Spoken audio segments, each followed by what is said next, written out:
Buenas noches. Hoy, como es costumbre, vamos a estar hablando sobre profecía y en particular sobre aquellas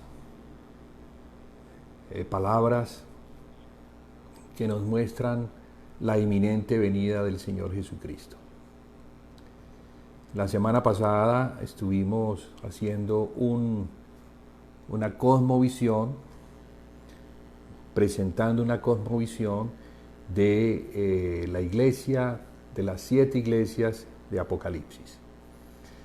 Decía yo la semana pasada que para poder entender Apocalipsis, que es un libro que nos muestra con muchos detalles la venida del Señor Jesucristo, pero también aquellos eventos, situaciones que en su tiempo, en el tiempo de la venida del Señor Jesús, pero también debemos entender que Apocalipsis es un libro que tiene la particularidad de mostrarnos no solamente el futuro, o sea, aquellas cosas que habrían de acontecer después, sino el pasado, o sea, la historia. Y en medio de lo que ha sucedido y de lo que va a suceder, pues también Apocalipsis nos habla al presente. Y de esta manera tenemos que entender Apocalipsis, porque es un libro escrito para 7 iglesias. Si queremos tener alguna comprensión o acercarnos de alguna manera a la comprensión de Apocalipsis, tenemos que entender para quién fue escrito y para qué. Entonces, decíamos la semana pasada que Apocalipsis se escribió para 7 iglesias. Esto lo vemos en el verso 4 del capítulo 1, donde está escrito: Juan, a las 7 iglesias que están en Asia, gracia y paz a vosotros del que es y que era y que ha de venir, y de los 7 espíritus que están delante de su trono, y de Jesucristo, el testigo fiel, el primogénito de los muertos y el soberano de los reyes de la tierra, al que nos amó y nos lavó de nuestros pecados con su sangre. También en el verso 11 está escrito lo siguiente: yo soy el alfa y la omega. Esta es la presentación que el Señor Jesucristo hace de sí mismo. Yo soy el alfa y la omega, el primero y el último. Y esta es la palabra que el Señor Jesús le da a Juan. Escribe en un libro lo que ves y envíalo a las 7 iglesias que están en Asia.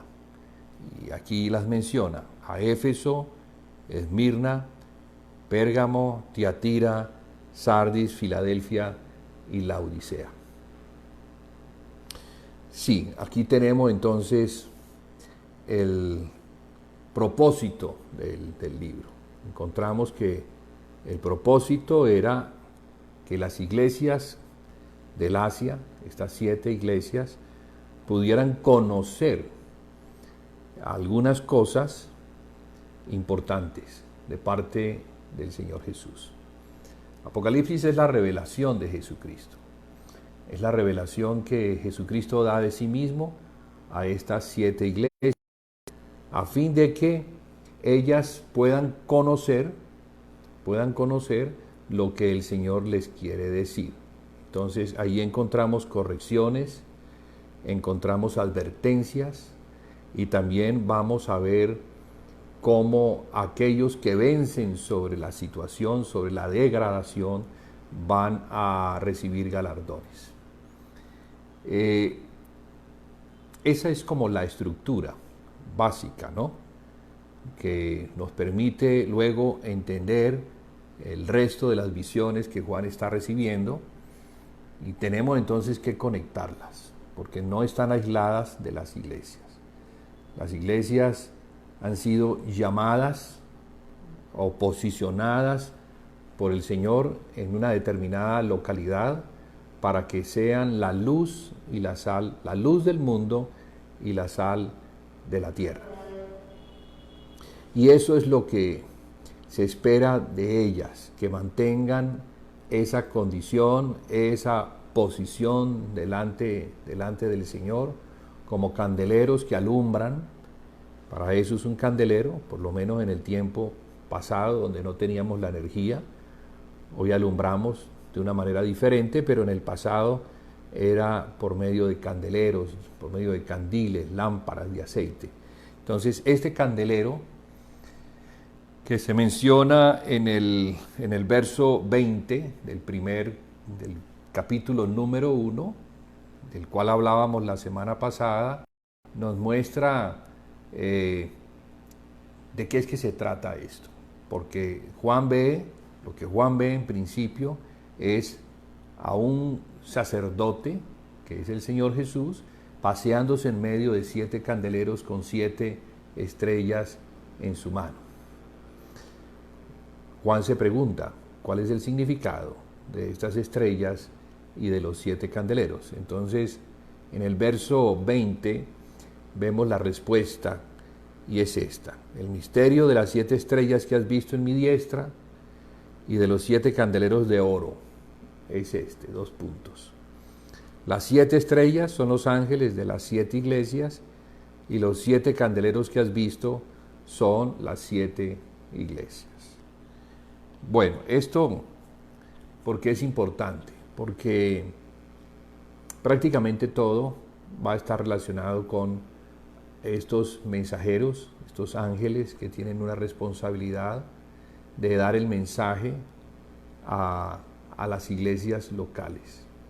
Son como profetas que tienen un encargo, tienen una comisión. Algo les ha sido dado de parte del Señor para que le muestren a la iglesia, corrijan lo que tenga que corregirse, las deficiencias que de pronto se encuentren en ellas, también para que reconozcan que de no arrepentirse van a sufrir consecuencias, pero también hay una palabra de ánimo, de esperanza, en el sentido de que al vencedor sobre la situación o sobre la degradación, sobre las luchas que se estarían dando en las iglesias, porque sabemos que es una batalla espiritual que se libra contra Satanás. Satanás no quiere que las iglesias se establezcan, que hagan lo que se les ha entregado como comisión a hacer. Entonces, esa batalla que no solamente es contra la carne, sino contra el mundo y también contra el príncipe de este mundo, Satanás, trae como consecuencia o una degradación o, para las personas que vencen sobre la condición, galardones.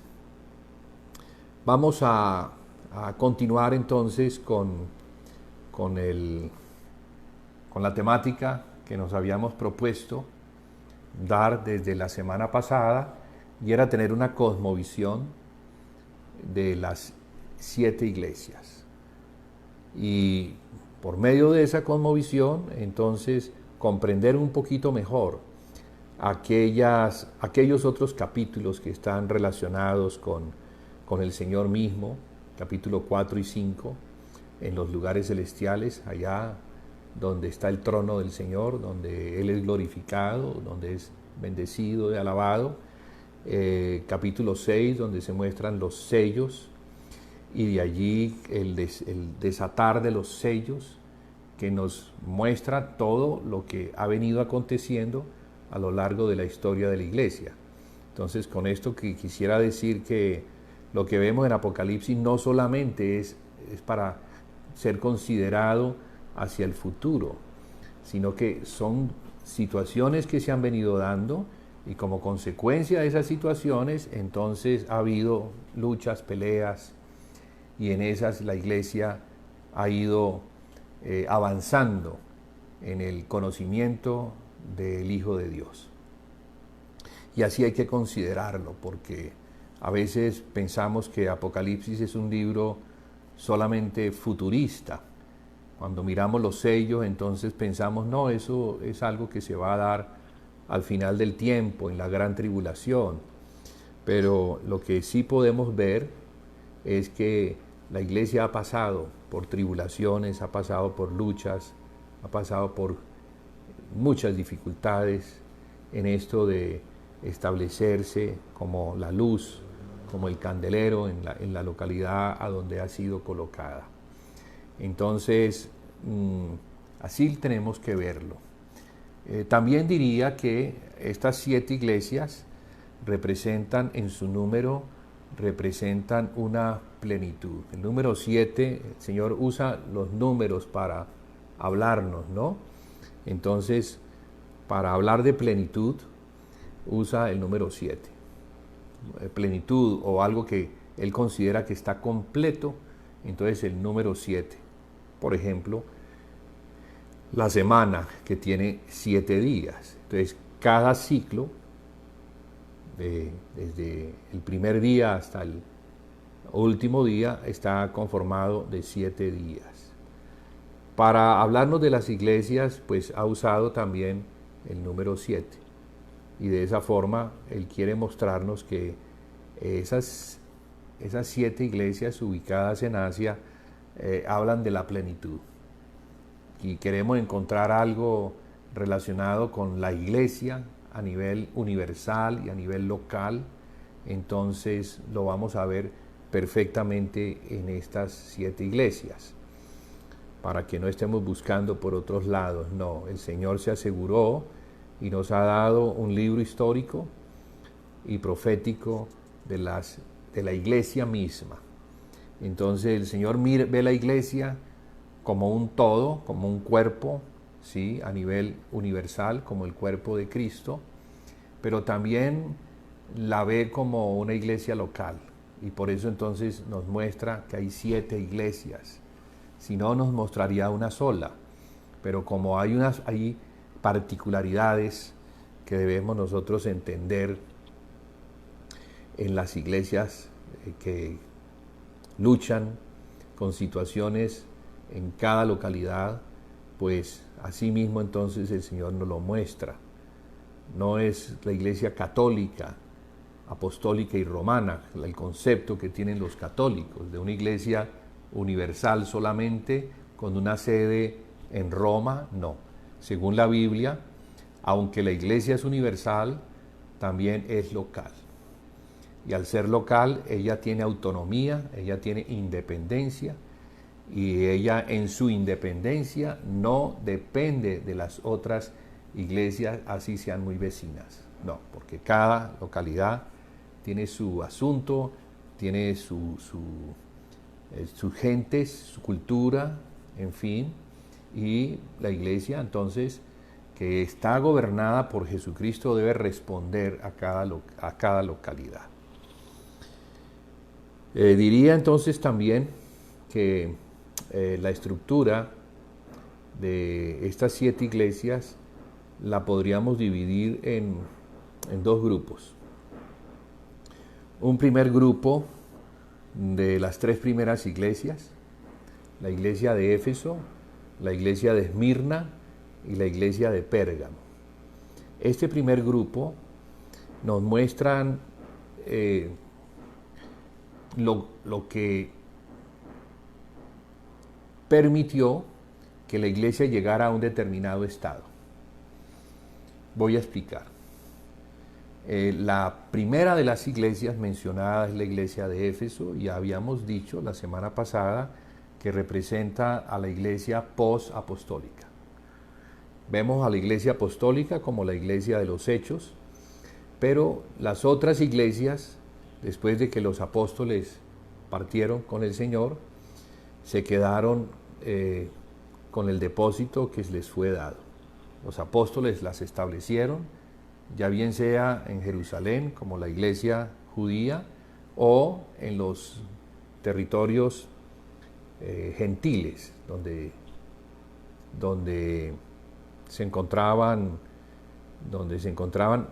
había judíos en estas ciudades, pero principalmente la creencia era una creencia de acuerdo pues al paganismo de griegos, romanos. Sabemos que no eran monoteístas, sino más bien politeístas, adoraban muchos dioses. Y allí, en esos lugares, es a donde los apóstoles llegaron a penetrar con el Evangelio, rompiendo las tinieblas y trayendo la luz, estableciendo entonces una base firme sobre la cual las iglesias se establecieron o se colocaron como el candelero entonces que representa a la iglesia puesta sobre esa base que es Cristo. Entonces, estas tres primeras iglesias nos muestran tres características, o ellas tienen tres características que podríamos decir que permitieron que a partir de allí se dieran cosas en el resto de la iglesia a nivel histórico. Mencionemos Éfeso. En Éfeso encontramos una situación de degradación. El Señor le menciona: recuerda dónde has caído y arrepiéntete. Recuerda dónde has caído y arrepiéntete. Sí, o sea que algo sucede por causa de que ellos han dejado el primer amor. Tengo algo contra ti, que has dejado tu primer amor. Por lo tanto, recuerda dónde has caído y arrepiéntete y ve y haz las primeras obras. Entonces se menciona algo que para nosotros es muy importante tenerlo en cuenta, porque debemos reconocer que la iglesia, después de 2000 años, en términos generales, se encuentra en una degradación. Hay una degradación de la iglesia, una falta de poder, de entendimiento, hay mucha división dentro de la cristiandad, no hay una unidad. Entonces eso lo que nos muestra es que la iglesia ha dejado de ser, en cuanto a lo universal, el cuerpo de Cristo, porque un cuerpo está conformado de muchos miembros que tienen una sola cabeza. Pero cuando son muchas las personas que piensan y que dicen y que pues tienen sus distintos conceptos, podríamos decir que es un cuerpo bastante extraño. Sí, tanto a nivel universal como a nivel local. Entonces vamos a ver las divisiones que se dan como consecuencia de ese no regresar al primer amor, porque es lo que el Señor está anotando aquí. Tengo algo contra ti, has dejado tu primer amor, recuerda dónde has caído y ve y haz las primeras obras. Arrepiéntete y ve y haz las primeras obras, porque si no, quitaré de su lugar. Bien, entonces Éfeso representa la iglesia post-apostólica, pero en un estado de desliz, de degradación, de caída. Esta caída trae como consecuencia un debilitamiento, y ese debilitamiento le permite a Satanás tomar ventaja. Es como una guerra. Entonces, en esa guerra, cuando estamos fortalecidos en el Señor, pues vamos ganando. Pero cuando nos debilitamos porque el Señor ya no es el que va adelante, entonces se comienza a perder la guerra. Y en esa pérdida de la guerra, Satanás va ganando ventajas, va reconquistando el territorio que le había sido arrebatado por el Señor Jesucristo en mano de los apóstoles. Y es la iglesia de Esmirna.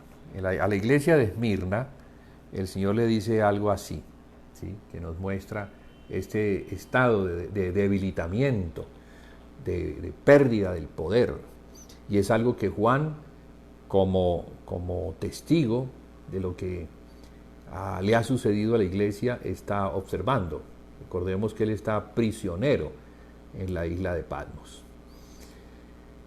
Juan fue testigo desde el principio, desde que fue escogido como discípulo, llamado apóstol.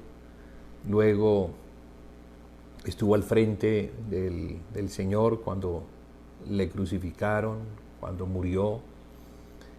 Luego también fue testigo de su resurrección y del descenso del Espíritu Santo en Pentecostés, el empoderamiento del Espíritu Santo que vino como consecuencia. el nacimiento de la iglesia, y ese nacimiento, lo que la iglesia hacía al principio. Dice que perseveraban en la doctrina de los apóstoles, en el partimiento del pan, en la comunión de unos con otros, en el partimiento del pan y en las oraciones. Hablábamos el martes pasado, el significado de esto. Mostrábamos que hay una concordancia entre estas cosas que la iglesia hacía, entre estos hechos, obras que la iglesia hacía en Cristo, y el tabernáculo que le fue mandado a construir a Moisés, cosa que encontramos en el capítulo 25 del libro de Éxodos hasta el capítulo 30. Entonces, así como había un arca que representaba la presencia de Dios en medio de ellos, asimismo los apóstoles traían la presencia de Dios al hablar de Jesucristo.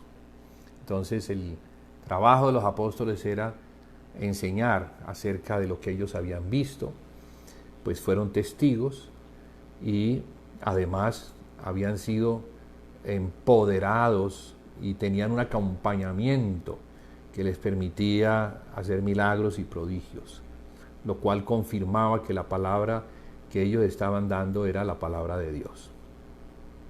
Recordemos que eso al principio era dado a judíos, y los judíos por naturaleza han sido difíciles, incrédulos. Ellos quieren ver señales para poder creer. Entonces las señales para ellos pues eran los milagros.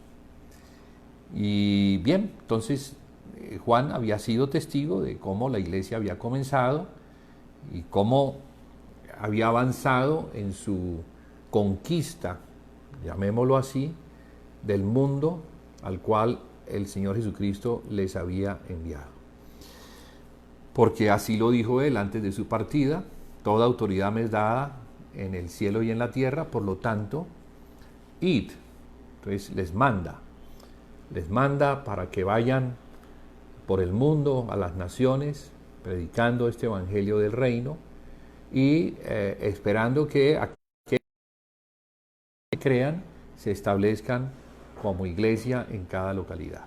Entonces el trabajo apostólico estaba dándose y estaba dando mucho fruto. Las iglesias crecían no solamente en número, sino que crecían en poder. Esa es la iglesia apostólica. Y de eso fue Juan testigo. Entonces Juan estaba escribiendo, ya siendo muy anciano, en la isla de Patmos, más o menos en el año 95, después de la era cristiana, unos 30 años después de la muerte del apóstol Pablo y del apóstol Pedro, que fue más o menos en el año 64-67 de la era cristiana, cuando Nerón quema la ciudad de Roma y le echa la culpa a los cristianos. Entonces, unos 30 años después de ese incidente, ya la iglesia está siendo perseguida, a los cristianos los están despojando de sus bienes, a muchos los están martirizando. Ese periodo de la persecución, del martirio, es el periodo de Esmirna, es histórico y también muestra, no solamente por la historia, muestra lo que sucedería con la iglesia en ciertos periodos de la historia, porque no podemos negar que hoy mismo hay cristianos que están siendo matados en otras partes del mundo. Tal vez vivimos en una nación donde no tenemos esto, pero en las naciones musulmanas están matando cristianos. O sea que ellos están experimentando también la tribulación que lleva a la cárcel, que lleva al despojo, que lleva a la muerte. Entonces, Esmirna es un periodo dentro de estas iglesias que nos muestra debilitamiento, y ese debilitamiento le permite entonces a Satanás avanzar. Bueno, ¿por qué lo decimos? Porque el Señor Jesucristo en el verso 9 del capítulo 2 dice lo siguiente: yo conozco tus obras y tu tribulación y tu pobreza, y la blasfemia de los que se dicen ser judíos y no lo son, sino sinagoga de Satanás. Parece ser que hay una situación allí, una situación entre cristianos bíblicos y que se dicen judíos, pero no lo son. Yo creo pues que está hablando de los judaizantes. Pienso que ese periodo nos habla de algo que sucedió con la iglesia, y es que ella fue invadida. La forma como Satanás hizo su trabajo, al la iglesia haberse debilitado en cuanto a lo que recibió como el depósito de la fe, le permitió a Satanás hacer avances, y en esos avances ir debilitando la fe. Como el Señor, como el apóstol Pablo lo muestra en la epístola a los Gálatas. Galacia era una provincia vecina al Asia, y que, bueno, allá se había predicado el Evangelio, las iglesias habían recibido la fe que Pablo enseñaba, pero con el tiempo entraron judaizantes que sacaron a los cristianos de su confianza en Jesucristo y lo llevaron a las obras de la ley. Y ese ir a las obras de la ley es lo que es la estrategia, era la estrategia de Satanás. Pablo decía que si alguno viniera predicando otro evangelio, que fuera, porque aún Satanás se viste como ángel de luz. Entonces el engaño estaba allí. Lo que el apóstol temía era que así como la serpiente había engañado a Eva, también la serpiente, que es Satanás, pudiera engañar a la iglesia. Entonces, ¿qué vemos aquí? Aquí vemos un periodo donde la iglesia, por causa de no regresar a las primeras obras, iba a experimentar, repito, iba a experimentar una pérdida de la fe, o un debilitamiento en su poder para establecerse en el lugar donde ha sido establecido como la luz del mundo y la sal de la tierra. Es histórico, tiene que ver con el regresar a aquellas cosas que están relacionadas con el primer amor. Porque si la iglesia no entiende que ese primer amor es Jesucristo, que es su palabra, que es lo que el Señor le enseñó a los apóstoles para que los apóstoles lo dieran a conocer y les enseñaran a las iglesias a guardar ese depósito hasta que el Señor regresara. Pero no, esas cosas no se dieron, hubo degradación. Esa degradación trajo como consecuencia una tercera iglesia dentro de esta primera estructura que mencionaba yo: Éfeso, Esmirna y Pérgamo. Entonces voy a repetir, perdónenme que sea repetitivo, pero es para que los conceptos vayan quedando claros. Éfeso representa la caída o la apostasía. La consecuencia de esto es el debilitamiento de la fe, que trae otra consecuencia, y es que Satanás tome ventaja. Mire lo que el Señor le dice aquí: no temas en nada, hablando de Esmirna, no temas en nada lo que vas a padecer. Ya le está como advirtiendo lo que va a venir. He aquí, el diablo echará a alguno de vosotros en la cárcel para que seáis probados, y tendréis tribulación por 10 días. Sé fiel hasta la muerte, y yo te daré la corona de la vida. vemos entonces el pedido de Satanás. Sí. Satanás está pidiendo a la iglesia. Así como hizo con Pedro. Recordamos, ¿no? Lo que el Señor le dijo a Pedro. Pedro, el diablo, Satanás te ha pedido para zarandearte. Pero yo he orado para que tu fe no falte. Entonces, el asunto aquí no es que vamos a pasar o no vamos a pasar por tribulación. Las tribulaciones son necesarias. Y son necesarias para probar en qué estado estamos. Si la tribulación no viniera, no sabríamos cómo está nuestra fe en relación al Señor Jesucristo. Y si está débil, pues vamos a dar cuenta. Porque el debilitamiento trae o se muestra como una carencia, como una pérdida de cosas, que son las que aquí el Señor está mencionando a la iglesia de Esmirna. Iban a ir a la cárcel.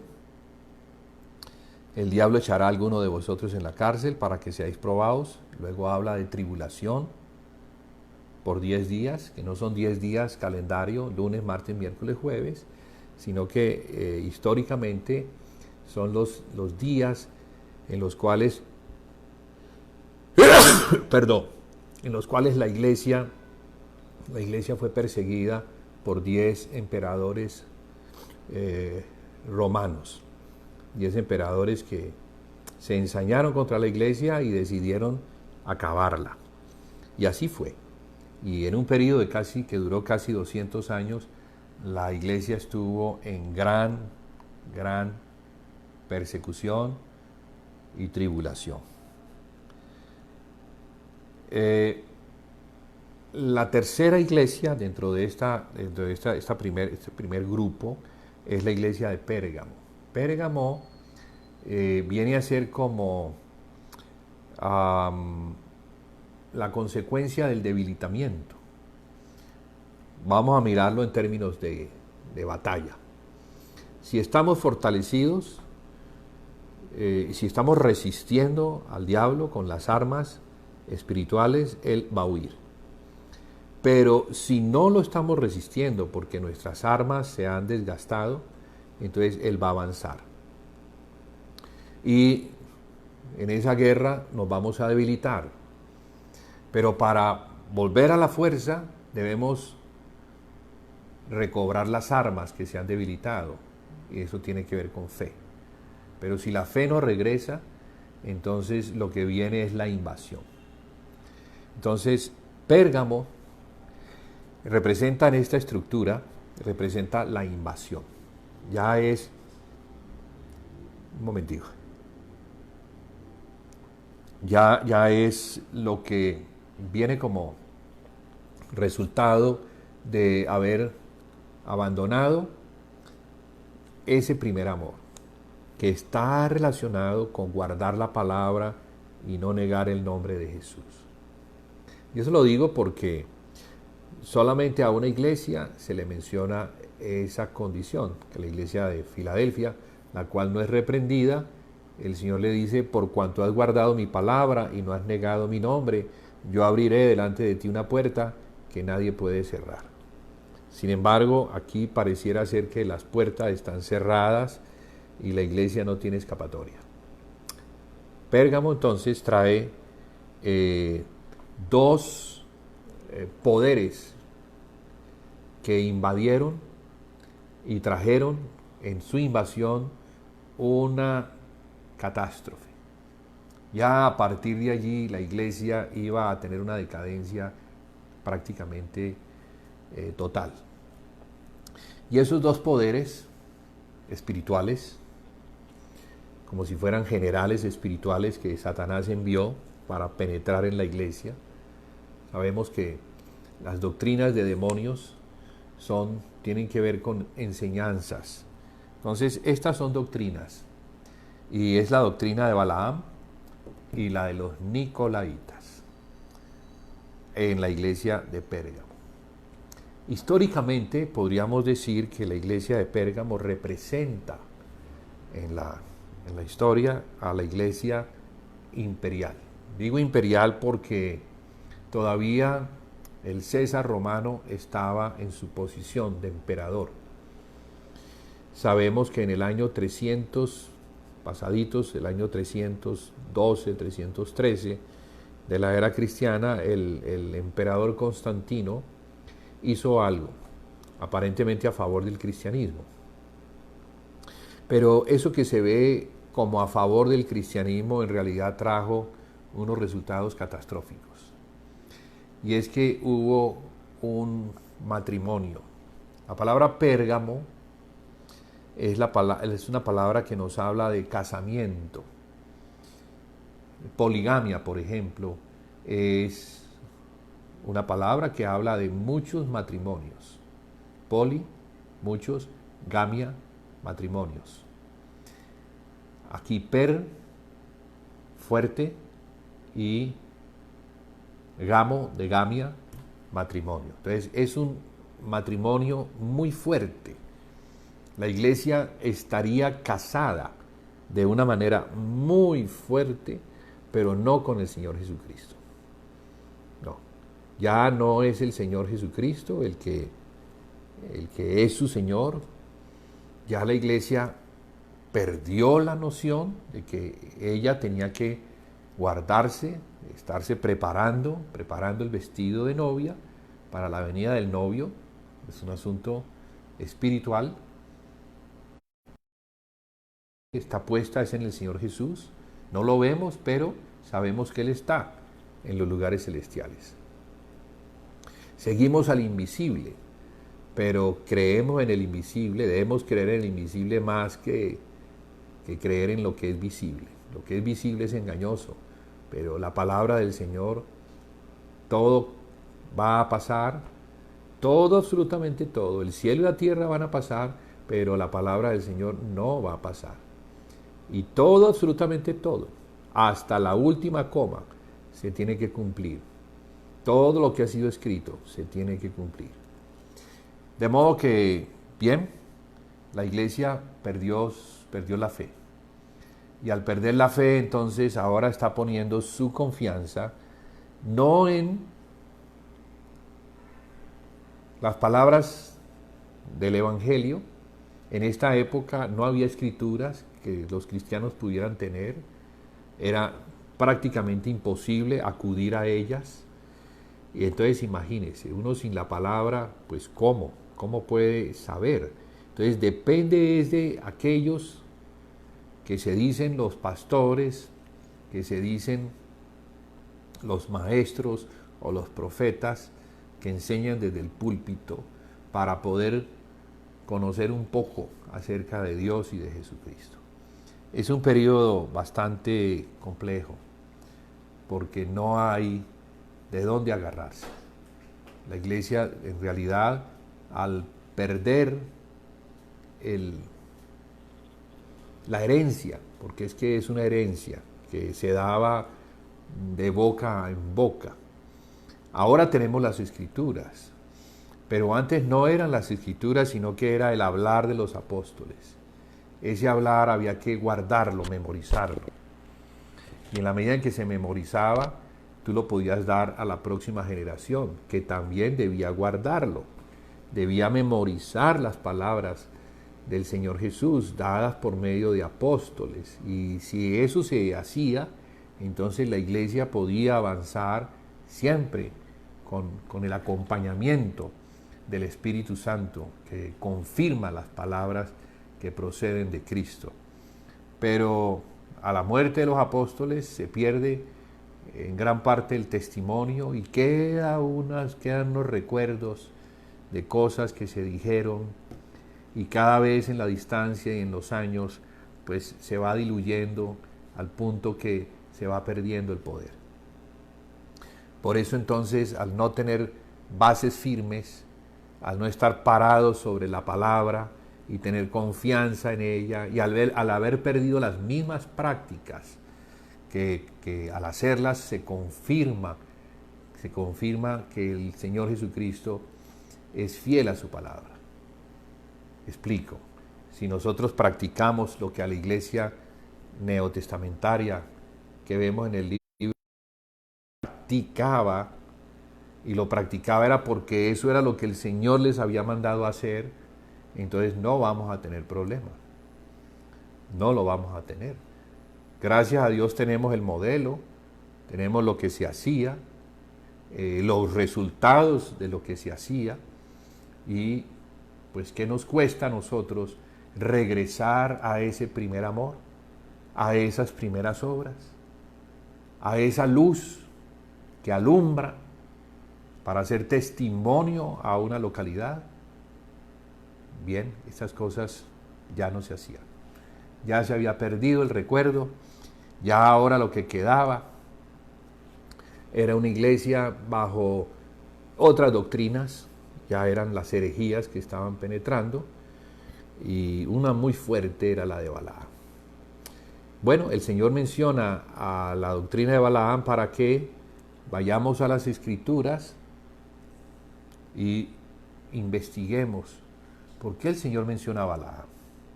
¿Quién fue Balaam? ¿Y qué enseñaba Balaam? Bueno, Balaam fue un profeta que fue contratado por un rey, el rey Balac, para que profetizara contra Israel. El Señor no le permitió llegar al sitio donde debía profetizar contra Israel. Conocemos la historia, la burra se detuvo, no quiso andar, la burra estaba viendo lo que el profeta no estaba viendo, y era a un hombre con una espada. Si la burra hubiera avanzado, ese ángel los hubiera destrozado. Pero luego Balaam se da cuenta, porque la burra habla. Imagínese que un animal tenga que hablarme a mí. ¿Cómo estaré yo?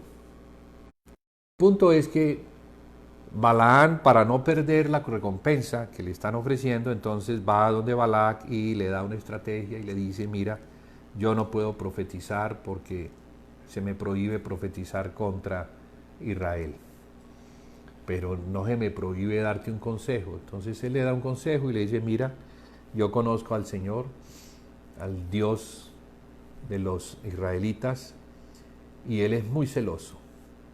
Él a la idolatría le cae destrozando a los idólatras, destruyéndolos.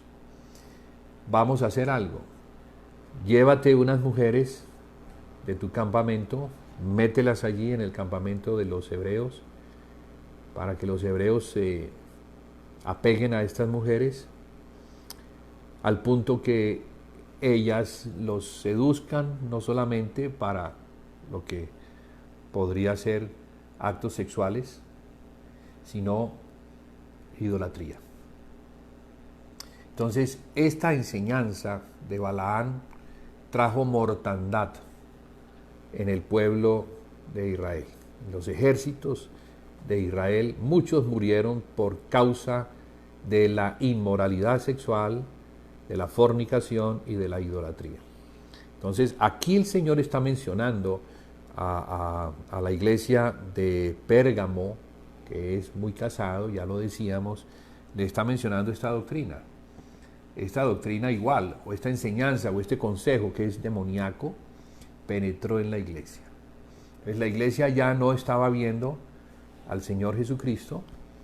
La iglesia, al haberse casado con el mundo, entonces sus prácticas eran relacionadas con lo mundano. Por eso esta mención de la idolatría. Ya, bueno, se estaban poniendo las bases.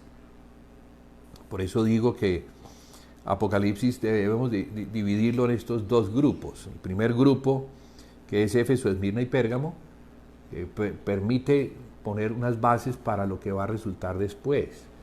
Entonces en Pérgamo se están poniendo las bases de la apostasía en su furor. Ya las consecuencias de la caída ahora se están manifestando plenamente en Pérgamo. Idolatría. Ya sabemos para dónde va esto.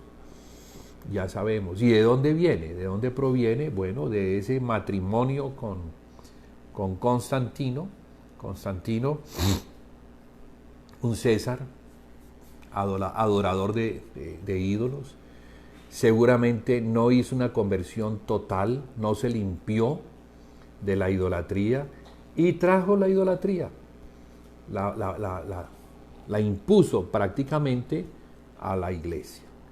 Entonces, la iglesia en ese tiempo estaba siendo invadida, ya era una invasión poderosísima y conocemos las consecuencias.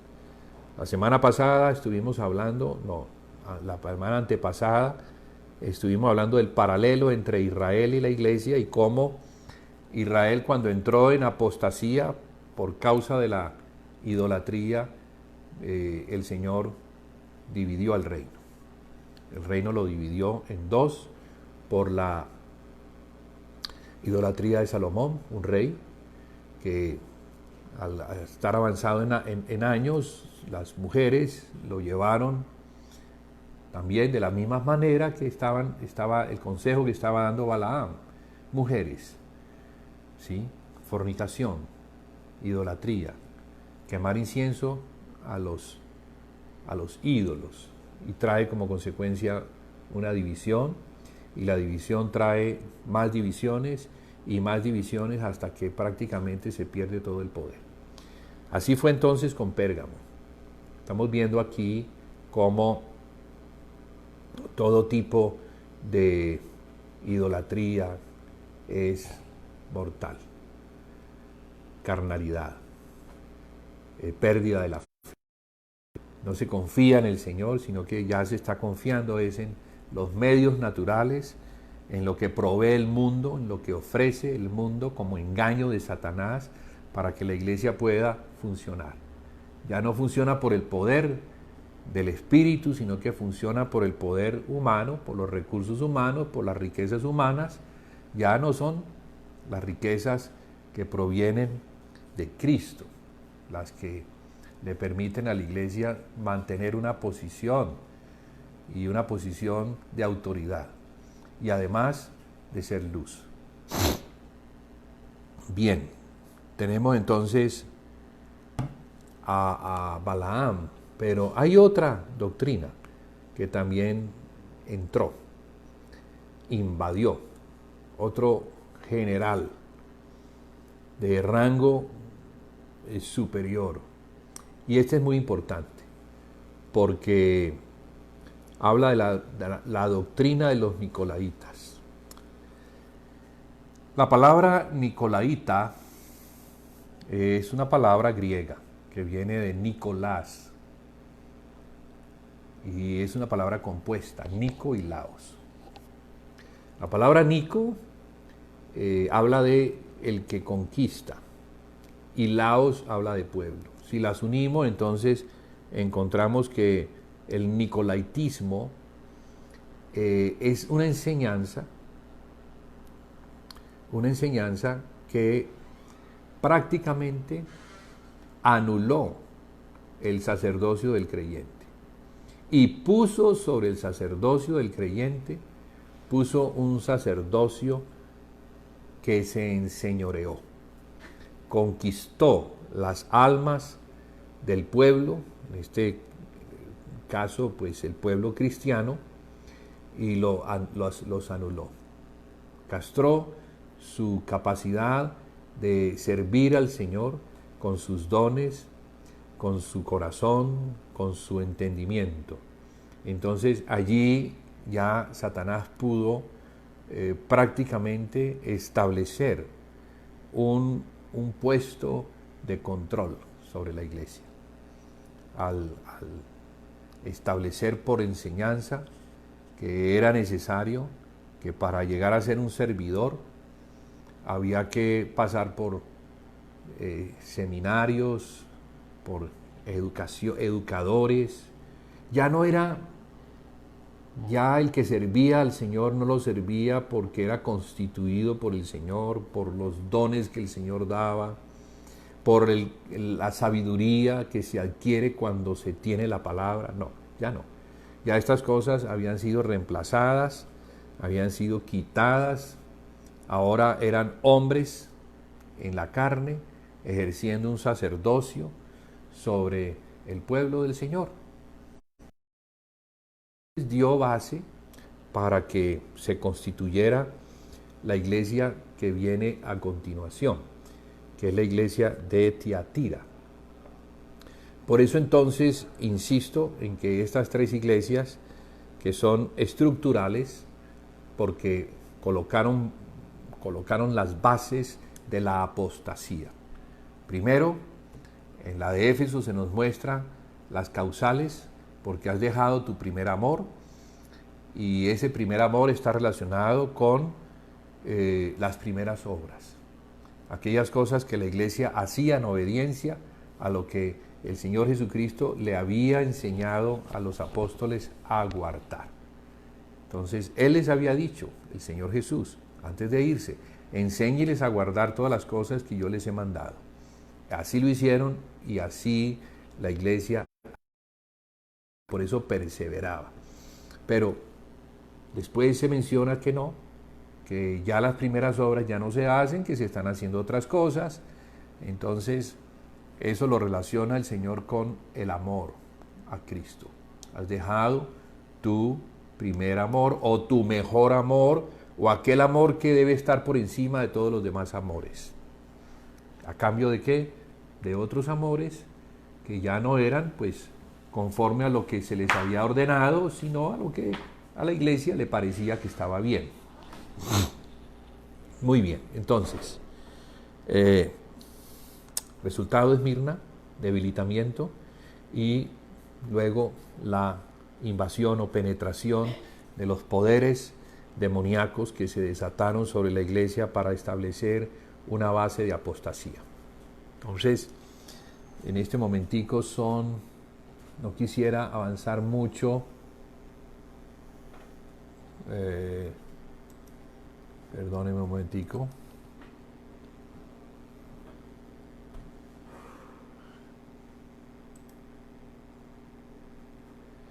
Bueno, vamos a hablar un poquito sobre el otro grupo. Y este otro grupo está conformado por 4 iglesias, que son las que siguen a continuación. La iglesia de Tiatira, la iglesia de Sardis, la iglesia de Filadelfia y la iglesia de Laodicea. Podríamos decir que estas 4 iglesias conforman un grupo que tiene la característica de mostrar, como en 4 rediles, el estado en el que se encuentra la cristiandad en el día de hoy. Es a estas iglesias a las que el Señor les habla de su venida. A las 3 primeras no. Podríamos decir que las 3 primeras son iglesias históricas que establecieron fundamentos, pero no fundamentos buenos, sino los fundamentos para la apostasía. Y este otro grupo es el grupo de las iglesias que estarían hasta el final. Bien, tenemos Tiatira, que en el verso 25 del capítulo 2, el Señor le dice lo siguiente, por eso decimos que están hasta el final, le dice así: pero a vosotros, del 24 en adelante, pero a vosotros y a los demás que están en Tiatira, a cuantos no tienen esa doctrina, que es la doctrina de Jezabel, y no han conocido lo que ellos llaman las profundidades de Satanás, yo os digo, no os impondré otra carga. Pero lo que tenéis, retenedlo hasta que yo venga. Allí el Señor menciona que va a venir. Entonces nos da como una clave que nos permite conocer que la iglesia de Tiatira será una iglesia tipo, la cual podemos definir hoy en día por las características que aquí se ven como la iglesia católica. Y esta iglesia católica, o así como ellos lo entienden, católica significa universal, está dividida en 2. La iglesia romana y la iglesia ortodoxa. Digo romana porque el centro de la iglesia es Roma, después de que hubo un cisma porque esta iglesia, aunque iba en bloque, después se dividió. Hubo un cisma que dividió a la iglesia en dos, casi que de la misma manera que el Imperio Romano se dividió en dos, asimismo la iglesia se fraccionó, se fracturó en dos partes, presentándose como la iglesia católica, apostólica y romana, su sede en Roma, y la iglesia ortodoxa, que a diferencia de los romanos, ellos no creían en una sola cabeza. Los romanos han pensado, los católicos apostólicos romanos piensan que la iglesia debe tener una cabeza. A esa cabeza pues le llaman el Papa, y fíjese, esto viene desde casi el medioevo, a partir de la caída del Imperio Romano, que fue en el año 75 de nuestra era romana, hasta el día de hoy. Entonces estamos hablando de casi 1500 años siguiendo la doctrina de Jezabel. O sea que Pérgamo dio las bases para que entraran dos condiciones a la iglesia, que son las que perfectamente definen el catolicismo. Una de ellas, Balaam, que es muy similar a lo que enseña Jezabel. Vamos a mirar qué es lo que se dice de Balaam en Pérgamo. A ver, dice que enseñaba a Balac a poner tropiezo ante los hijos de Israel, a comer de cosas sacrificadas a los ídolos y a cometer fornicación. Los mencioné ya hace un rato. Y en Tiatira está Jezabel, a la cual se le dice que es profetisa y que enseña y seduce a mis siervos a fornicar y a comer cosas sacrificadas a los ídolos. Prácticamente lo mismo. O sea que Jezabel aprendió de Balaam y se convierte en una maestra que enseña a otras, enseña a los siervos del Señor todo lo que tiene que ver con estas prácticas que la Biblia o Apocalipsis lo llama las profundidades de Satanás. Algo muy tenaz, algo terrible. Sí. Entonces, leeríamos de Tiatira. Vamos a ser un poquito más específicos sobre esta iglesia. Vamos a hablar de este segundo grupo, que son estas cuatro iglesias: Tiatira, Sardis, Filadelfia y Laodicea, diciendo que Tiatira, ya lo había mencionado, lo repito, es una iglesia católica, con manifestaciones en el lado occidental, como la iglesia de Roma, capital en Roma. Ahí está la sede, ahí está el Vaticano, ahí está el papado, ahí está todo lo que emerge y le da vida a esta fe que no es la bíblica, señalada por Martín Lutero como enseñanzas de hombres, como cosas que no eran en realidad, no provenían de la Biblia. ¿Y por qué? Porque era la enseñanza de Jezabel. Entonces Jezabel no solamente fue una mujer, sino aquí se menciona como un poder espiritual, una conquista de Satanás a la iglesia en forma de una enseñanza, una doctrina que enseña la idolatría, enseña la fornicación, enseña a comer cosas sacrificadas a los ídolos, algo que es abominable, algo que el Señor aborrece, algo que trajo el juicio de Dios sobre Israel. Conocemos la historia, y traerá un juicio sobre los que no se arrepientan. Por eso el Señor le dice a la iglesia de Tiatira lo siguiente, le dice así: y le he dado tiempo para que se arrepienta. O sea que, mire, 1500 años prácticamente. Mucha la paciencia del Señor. Y le he dado tiempo para que se arrepienta, pero no quiere arrepentirse de su fornicación. He aquí, yo la arrojo en cama, ahora está hablando de tribulación, y sí, y en gran tribulación a los que con ella adulteran, si no se arrepienten de las obras de ella. Y a sus hijos heriré de muerte. Y todas las iglesias sabrán que yo soy el que escudriña la mente y el corazón. Yo os daré a cada uno según vuestras obras. Bueno, parece ser que esta mujer o esta enseñanza tiene seguidores. Aquí el Señor le llama hijos. Y tiene seguidores porque ella viene a ser como una madre. La Iglesia Católica, que sabemos que los orígenes, los orígenes de todo esto se encuentran desde Babilonia. Lo vamos a mirar más adelante, como hay una mujer que es una meretriz, una prostituta, tiene en su frente escrito un nombre: Babilonia, misterio religioso, la madre de las abominaciones de la tierra. O sea que Babilonia ha inundado el mundo de idolatría, y como una serpiente se ha metido por todos los rincones donde está el pueblo del Señor. Lo hizo con el pueblo del Señor, Israel, principalmente con los judíos que fueron enviados a Babilonia, y los que al regresar trajeron de Babilonia muchas cosas que allí aprendieron.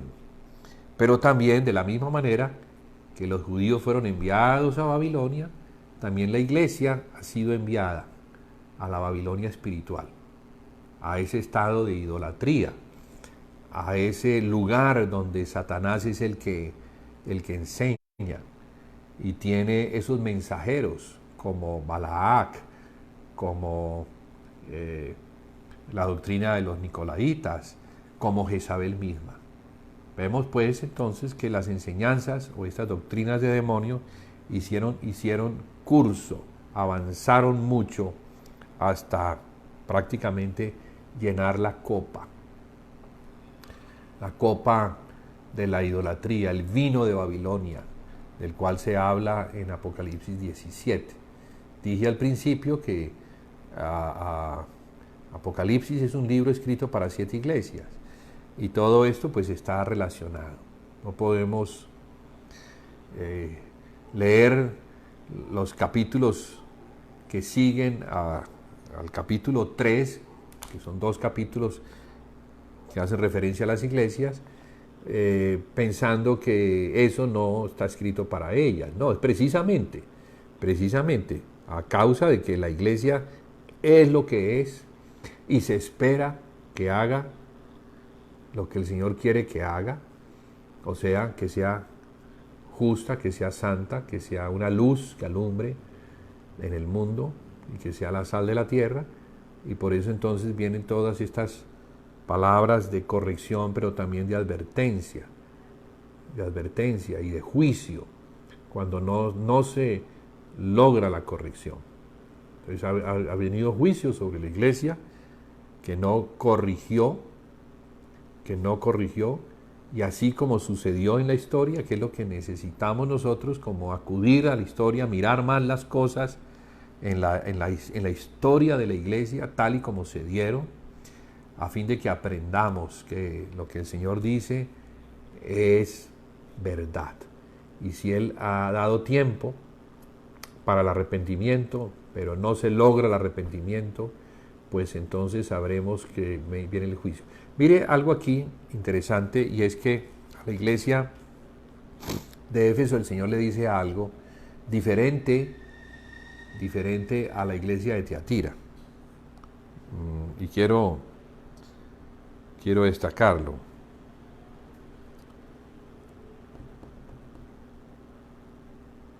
Quiero destacarlo aquí. Dice el verso 5, dice, mire, que es algo distinto a Tiatira en cuanto al juicio. Parece ser que el juicio a Éfeso fue más rápido que el juicio a Tiatira.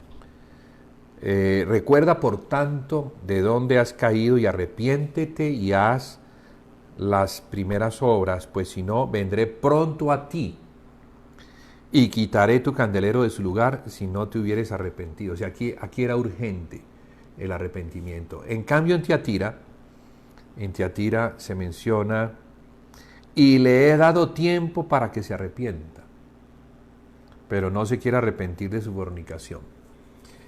Pues eso lo entendemos en cuanto a la historia, porque Tiatira, la iglesia de Tiatira, históricamente hablando, es el resultado de la iglesia de Pérgamo, que termina, Pérgamo, como es la iglesia imperial, termina cuando el imperio romano cae en el año 475, dando como resultado un legado.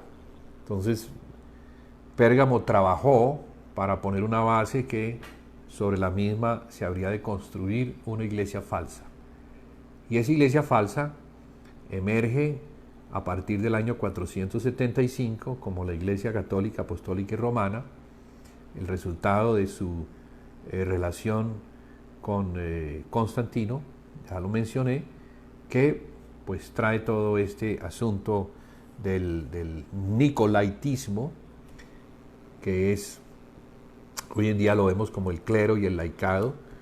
El clero es aquellos que se dicen sacerdotes y tienen como unos lugares especiales donde viven, unas vestimentas. Ellos son los que mandan sobre el laicado. El laicado no tiene ninguna injerencia en el servicio de la casa. Pues, ¿por qué? Porque esta es una casa edificada sobre un fundamento falso. No es Cristo el fundamento, sino que es el hombre. De hecho, ellos dicen que Pedro es la roca sobre la cual se edifica la iglesia.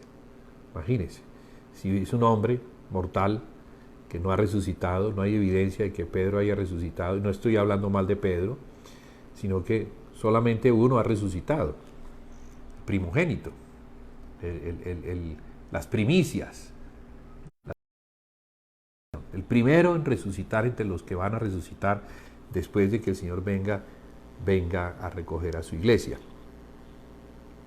Entonces, bueno, tenemos aquí este asunto de Tiatira, complejo, que es el resultado, repito, de la iglesia imperial. Pero luego en el año 475 ya es diferente la condición del mundo, ya el imperio ya no ejerce como imperio, ahora aquellos poderes que se encontraban en el emperador, ahora los tiene un hombre. Prácticamente este hombre que podríamos decir, o esta iglesia que podríamos decir, era la esposa del emperador. Al morir el emperador, ella quedó como regente, quedó con los poderes. ¿Y los poderes cuáles eran? Pues son los que distinguen hoy en día el papado. De hecho, el nombre papa proviene de un nombre que se le daba al emperador. Al emperador se le llamaba el padre de la nación, el pater de la nación. Ese título se lo entregaron al obispo de Roma. Y el de sumo pontífice, que también lo tenía el emperador, fue entregado al obispo de Roma.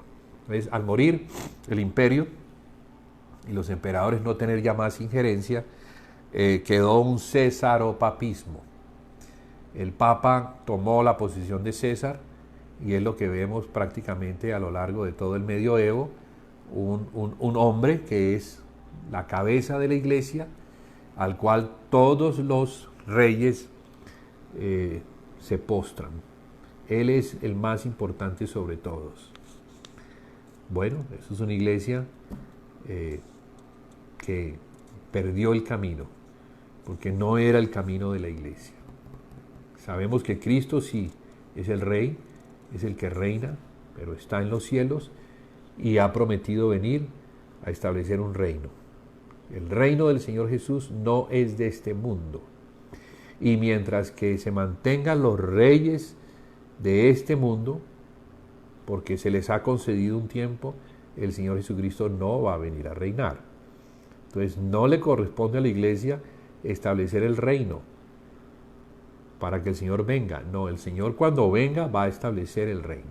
Eso es dominionismo y eso proviene de la Iglesia católica, que es una doctrina que enseña que la Iglesia debe dominar el mundo y debe adueñarse de los poderes que hay en el mundo. Pero no es así como los apóstoles enseñan. Los apóstoles enseñan que la Iglesia está en una posición celestial, no terrenal, no debe hacer alianzas con el mundo, no debe hacer alianzas con los gentiles a fin de obtener de ellos favores, no, para nada. La Iglesia es totalmente independiente, aunque ejerce por su posición celestial, ejerce una,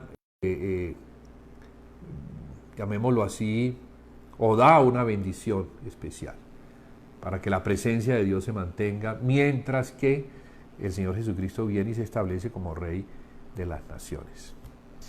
Tenemos a la iglesia de Sardis dentro de este segundo grupo, que es también el resultado de algo que ocurrió históricamente con la iglesia católica.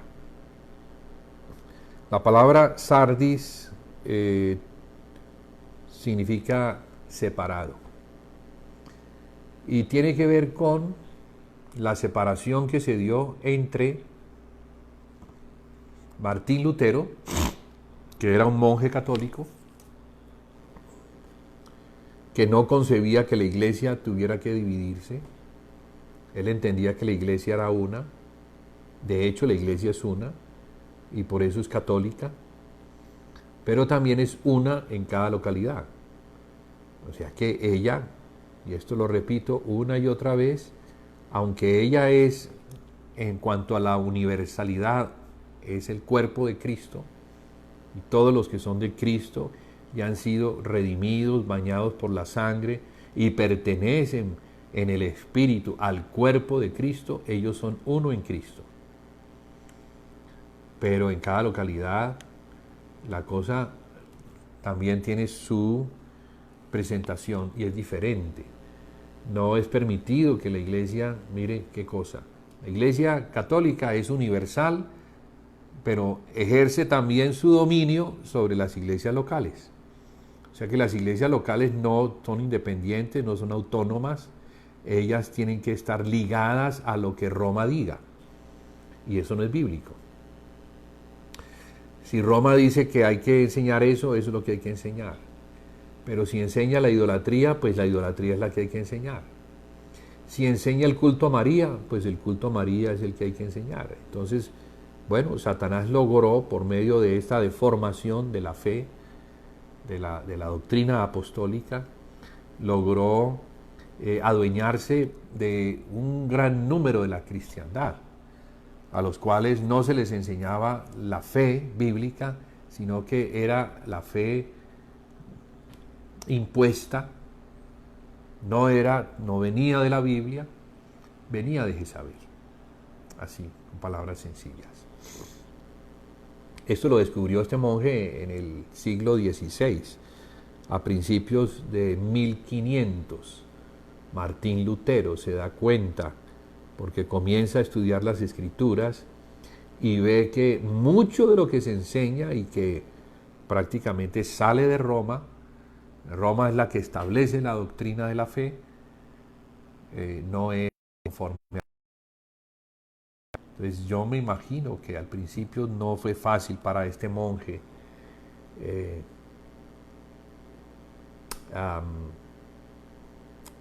como levantarse a favor de la Biblia.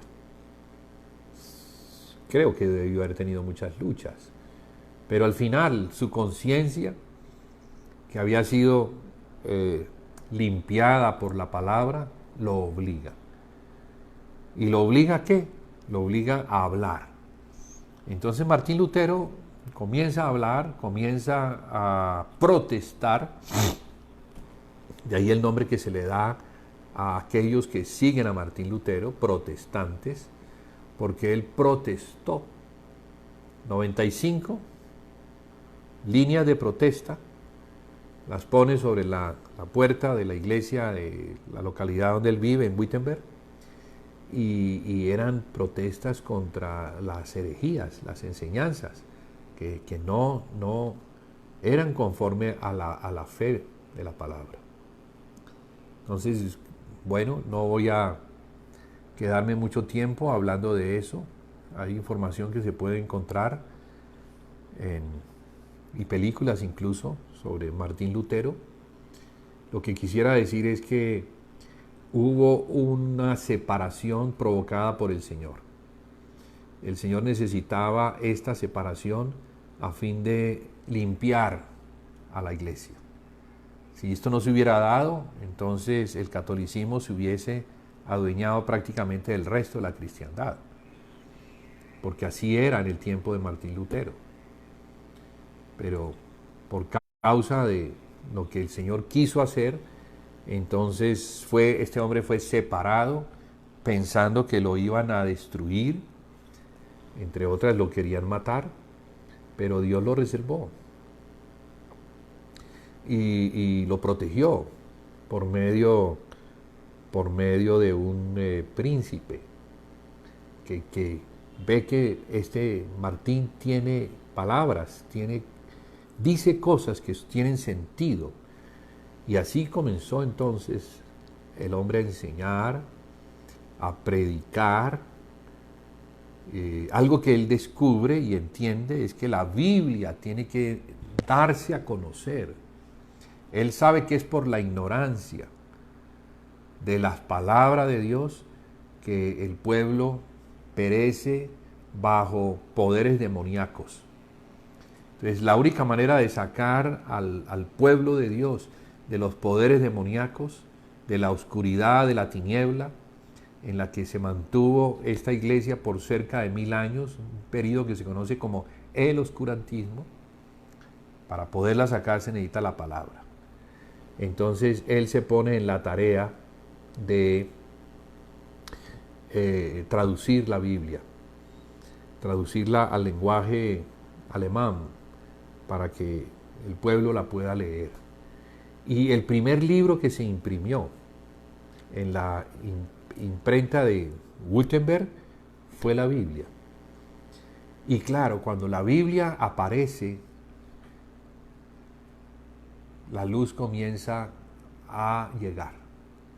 El periodo oscuro comienza a pasar, como cuando entra uno en la noche y se acuesta, llegan las tinieblas, pero luego amanece. Allí se menciona el lucero de la mañana. Al vencedor de Tiatira le daré el lucero de la mañana, que es lo primero que despunta cuando está amaneciendo. Entonces se nos habla de un periodo, ese periodo de Sardis, es el periodo, le llaman de la Reforma, pero yo no le llamaría reforma porque en realidad no hubo una verdadera reforma, sino un comienzo, un vislumbre de la luz necesaria para poder entender las palabras del Señor en cuanto a quién es Cristo, lo que ha hecho Cristo, cómo debe ser nuestra fe en relación a la obra expiatoria del Calvario, pero también cómo debe ser nuestro ministerio sacerdotal en el servicio a la casa. Lo primero se dio, Martín Lutero encontró mucha luz que permitió a los protestantes comenzar a ver lo que no veían en el catolicismo. Bueno, Sardis es algo muy importante dentro de la historia, o el protestantismo es muy importante dentro de la historia, pero a la iglesia de Sardis el Señor le dice cosas que es necesario entender. Y es que le dice así: yo conozco tus obras, que tienes nombre de que vives y estás muerto. Sé vigilante y afirma las otras cosas que están para morir, porque no he hallado tus obras perfectas delante de Dios. ¿Por qué le dice esto así? Si Sardis es la iglesia protestante, y la iglesia protestante es el resultado de un paso muy importante que se da en este periodo del medioevo, del siglo XVI, que coincide con el periodo de la iluminación, porque todo comienza a ser iluminado en cuanto a lo espiritual, pero también en cuanto a lo natural. ¿Por qué se le dice a la iglesia de Sardis esto? Yo conozco tus obras, que tienes nombre de que vives y estás muerto. Bueno, yo creo, es mi manera de ver esto, no lo reciban como si fuera la doctrina, pero yo creo que algo que comenzó bien, porque comenzó bien como una reacción a lo que no era, no terminó bien. Entonces, estas palabras son palabras para una iglesia que se encuentra en el estado presente, no se encuentra bien. ¿Qué es lo que pasa? La división. Mire que hay algo que distingue a la iglesia católica y es la unidad católica. Ellos entienden que la iglesia es una y difícilmente se van a dividir, porque es algo que está profundamente arraigado en el entendimiento de ellos. Pero con el protestantismo la cosa no es tan parecida. ¿Qué sucedió? Bueno, el Señor comenzó a traer luz, y al traer luz muchas doctrinas comenzaron a brillar. Y muchos hombres, al tomar esas doctrinas, las tomaron para sí, generando divisiones. Entonces encontramos hoy en día en la cristiandad, encontramos una gran división. Y más por las doctrinas mismas. Vemos, por ejemplo, a los bautistas.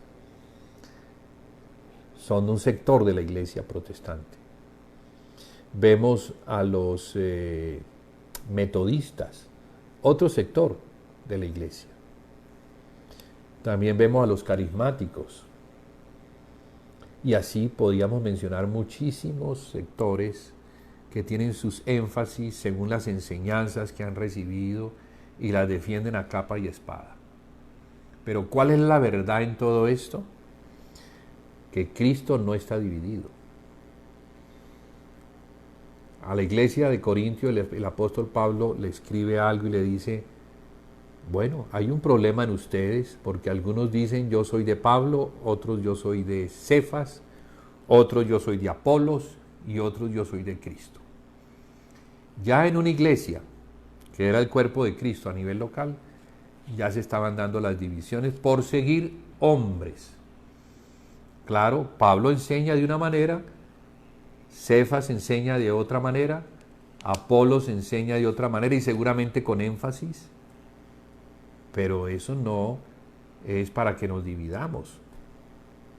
No es para que digamos, no, yo sigo la doctrina paulina, o voy a seguir la doctrina de Apolos, o voy a seguir la de Cefas. No. Debemos estar en una misma mente, en un mismo pensar. La Escritura dice que debemos mantener, guardar la unidad del Espíritu en el vínculo de la paz. Guardarlo, porque eso se puede romper. Si no lo guardamos en ese vínculo de la paz, porque se hizo la paz. ¿Cuándo se hizo la paz? Cuando la sangre fue derramada, la sangre de Cristo, que nos perdonó, nos reconcilió con Dios. En la reconciliación hubo paz. Y en esa paz, el Espíritu Santo nos fue dado. ¿Para qué? Para que fuéramos uno y mantuviéramos a Cristo como la cabeza.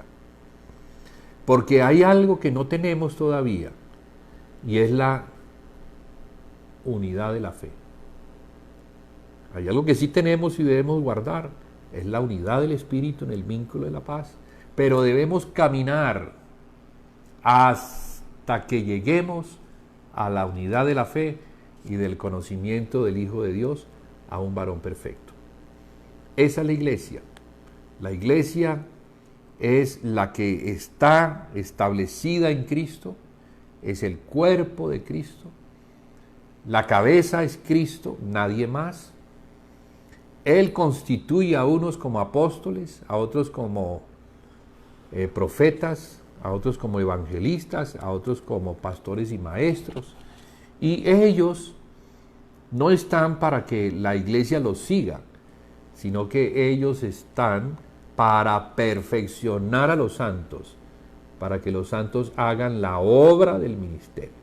Entendamos que la iglesia está unida, pero necesita ser perfeccionada, y es perfeccionada por los ministerios que el Señor levanta, y los levanta no para que la iglesia se divida siguiéndolos a ellos, sino al contrario, para que la iglesia en esa unidad que le ha sido por el Espíritu edifique el cuerpo de Cristo.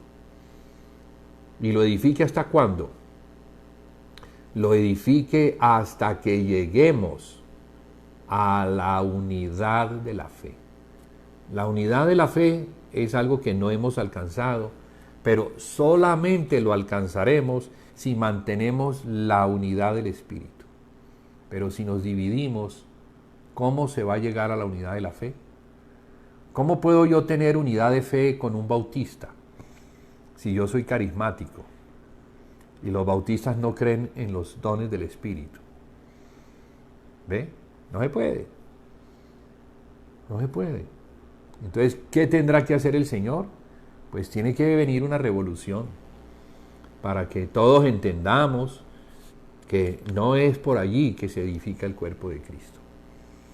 El cuerpo de Cristo tiene que ver con la comunión de unos con otros, que parte de la doctrina de los apóstoles, que es la que hay que seguir.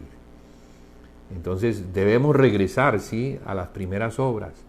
Es la demanda del Señor. Establecernos sobre la doctrina de los apóstoles, para que sea esa doctrina y no otras doctrinas. No la doctrina de Balaam, no la doctrina de los nicolaitas, no la doctrina de Jezabel, no, sino la de los apóstoles, que hoy en día la tenemos en el libro, la Biblia. Antes no se tenía. Entonces se podía entender que por la ausencia de la palabra de Dios, los siervos de Dios perdieron el norte. Pero hoy en día tenemos la Biblia. Desde hace 500 años está la Biblia entre nosotros. Entonces tenemos que acudir a la Biblia, mirar la Biblia, mirar las palabras de Jesús, mirar las palabras que los apóstoles hablaron de parte de Jesús en las cartas, en las epístolas. ¿Cómo fue la iglesia al principio? ¿Qué hacía? ¿A quién seguía? ¿Y cuáles fueron los resultados? Pero hoy en día, ¿hacemos lo mismo? No hacemos lo mismo, y por eso los resultados están a la vista. Hoy en día hay división. Entonces, esa división es la que se ve en Sardis. Por eso el Señor le dice a Sardis: no he hallado tus obras perfectas delante de Dios. Acuérdate pues de lo que has recibido y oído, y guárdalo y arrepiéntete, porque ellos comenzaron bien. Acuérdate de lo que recibiste al principio. Acuérdate, ve al principio. El principio está bien. Lo que no está bien es lo que comenzó a suceder después, que trajo como resultado una tremenda división del cuerpo de Cristo, y cuando un cuerpo está dividido, no tiene poder. La iglesia debe regresar entonces, y ese regreso a la iglesia es la iglesia de Filadelfia, de la cual estaremos hablando, Dios mediante, la semana entrante. Entonces, hasta aquí vamos a dejar hoy. Agradezco a los hermanos que se han hecho presentes hoy, como lo hacen también cada vez que queremos compartir esto que tiene que ver con la venida del Señor.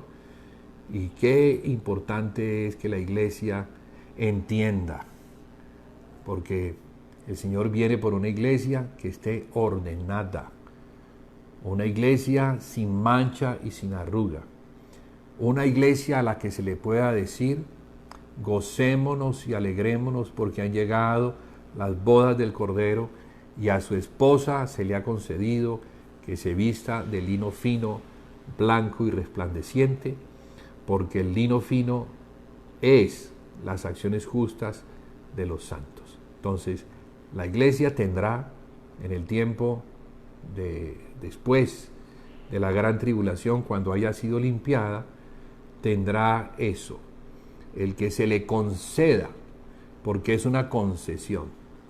Es algo que el Señor ha logrado a través de muchas tribulaciones, de muchas pruebas, pero sobre todo de mucha dirección en el Espíritu. Y creo que la iglesia no ha querido ceder su terreno, por eso se mantiene firme en lo que cree que ha ganado, pero el Señor entonces tiene las maneras para llevar a la iglesia por el camino de la corrección. Y ese camino de la corrección yo creo que es el tiempo que estamos viviendo, un tiempo de observación, de examen profundo de lo que estamos creyendo y de lo que estamos haciendo, a fin de, en el examen, ver lo que debemos cambiar. Porque si no cambiamos con lo que se está dando, entonces vendrán otras medidas mucho más fuertes que van a traer sobre la iglesia juicios.